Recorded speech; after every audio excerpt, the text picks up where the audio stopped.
How the 12 apostles died, the untold stories of their final moments. They walked with him, heard his voice, saw the dead rise, and watched eternity step into time.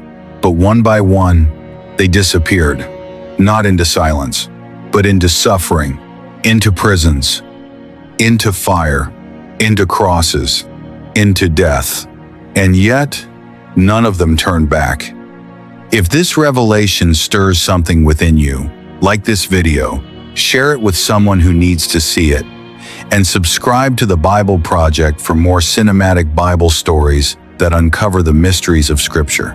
History remembers their names: Peter, James, John, Andrew, Thomas, Bartholomew, Matthew, Philip, James the Less, Jude, Simon the Zealot, Matthias. But history rarely tells their endings. What happens to men who walked with God in the flesh? What becomes of those who saw the resurrected Christ? Not in theory, but with their own eyes? Did they fade away? Did they return to ordinary life? Or did something so powerful, so irreversible, change them forever? Tonight, you will see the final moments of the 12 apostles, not as distant history, but as living, breathing scenes.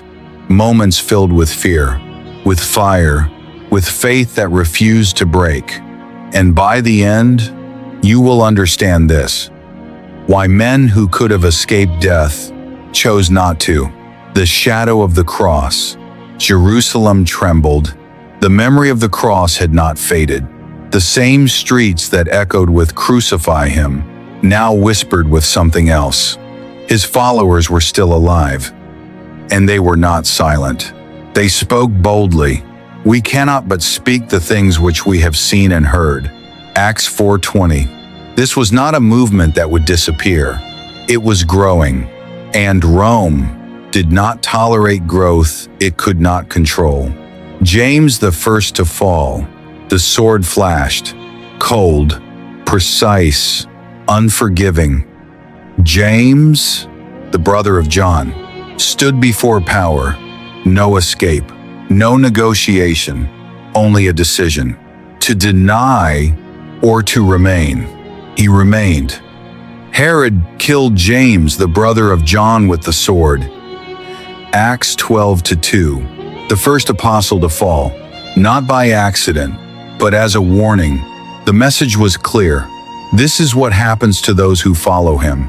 But instead of fear, something else spread: boldness. Peter, the upside-down cross. Years passed. The fire of the gospel spread across nations, but Rome was watching.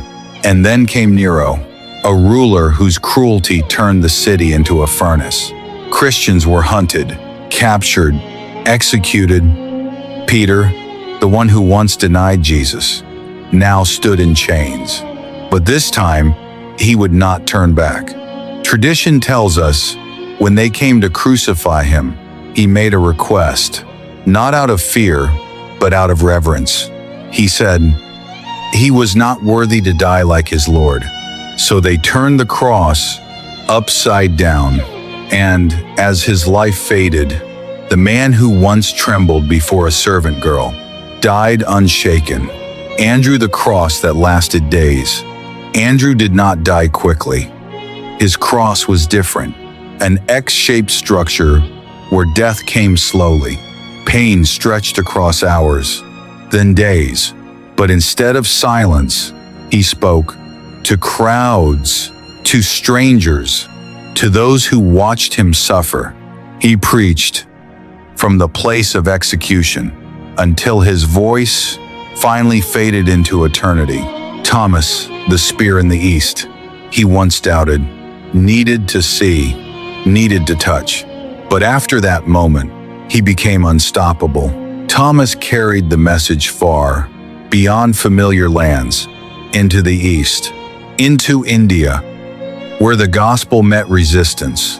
And one day, it met violence. A spear pierced through him. The same man who once said, "Except I see, I will not believe, died believing, without hesitation. Matthew, from tax collector to martyr. Once seated at a table of profit, counting coins, serving Rome. But one call changed everything. Follow me. And he did.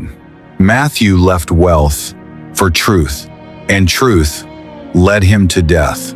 Accounts differ, but one thing remains constant. He did not die in comfort. He died carrying the message he once recorded. Bartholomew, the cost of conviction. Some deaths are hard to speak of. Bartholomew's was one of them. Tradition says he was flayed alive, his skin torn, his body exposed to agony. But even in pain, his faith did not collapse, because once you have seen the risen Christ, fear loses its power. Philip crucified for truth. Philip preached boldly. He did not retreat. He did not soften the message. And the cost was a cross, another crucifixion, another life laid down, because the message was worth more than survival. James, the less faith under pressure, he was thrown from a height, not enough to kill, but enough to break. And when he survived, they finished what they started, because some deaths are not immediate. They are deliberate, measured, cruel, but his faith remained intact. Jude Thaddeus, silenced by violence. Jude carried a message of truth, but truth often provokes resistance. He was struck down, not because he was weak, but because his message was strong. Simon the Zealot, fire and resolve. A man once driven by political passion, now consumed by divine purpose. Simon's end was violent, but his transformation was greater than his death, because the gospel had redefined him completely. Matthias, the replacement, who paid the price, chosen to replace Judas, a silent figure in Scripture, but not silent in impact. He carried the same message, and, like the others, he paid the same price. John, the one who survived, one remained. John, not untouched, but preserved. Exiled, banished to Patmos, a lonely island where silence surrounded him. But in that silence, he saw something. Visions, revelation. He did not die by execution, but he lived long enough to witness the unfolding of eternity. Why they never turned back. This is the question that echoes through every scene. Why didn't they run? Why didn't they deny it? Why didn't they escape when escape was possible? Because this was not belief. This was witness. They had seen him, alive, after death. And once you have seen eternity break into time, fear of death loses its grip. What this means today. This is not just about how they died. It is about how they lived. Because their deaths reveal something deeper.